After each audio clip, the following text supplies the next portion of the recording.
Why some stars vanish and others always shine. Some stars appear to follow us across the seasons, while others remain fixed in the night sky. This isn't magic. It's a matter of Earth's motion, how we measure time, and how stars behave relative to our planet's poles. As a space scientist, I get this question a lot from curious family members. Let's break down why some constellations like Orion disappear for months, while others like the Big Dipper stay visible year-round. The two ways we measure a day. Astronomers define a day in two ways: a solar day, 24 hours from noon to noon, and a sidereal day, 23 hours and 56 minutes, based on the stars. The difference is subtle, but crucial. Earth doesn't just spin once on its axis every 24 hours, it also moves slightly in its orbit around the sun. Because of this, stars appear to rise 4 minutes earlier each night. Over weeks, that adds up.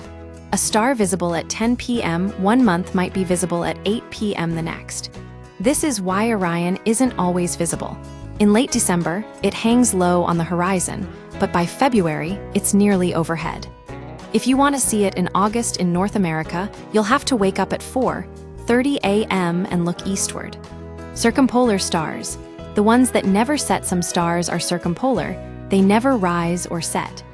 This happens because Earth's rotation axis projects onto the sky, creating the celestial poles. The North Celestial Pole is close to Polaris, the North Star. Stars near Polaris circle it endlessly as Earth spins, never dipping below the horizon. The closer you get to the North Pole, the more circumpolar stars you see. At the equator, no stars are circumpolar. Everything rises and sets. But at the North Pole, every northern constellation circles the North Star without setting.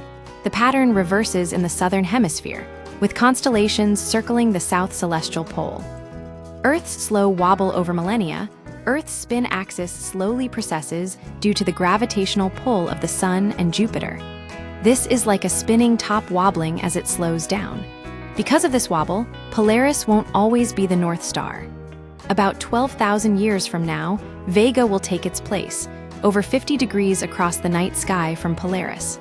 This precession also affects the zodiac constellations. The traditional astrological dates for each sign no longer align with the actual position of the sun.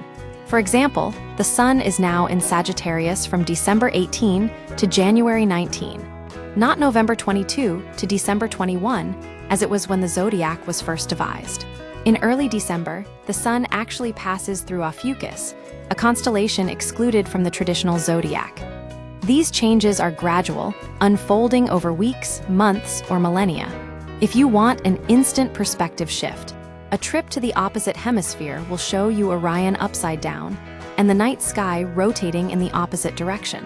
Ultimately, the visibility of stars depends on Earth's movements, not divine intervention. The night sky is a dynamic system, constantly shifting as our planet orbits the sun and wobbles through space.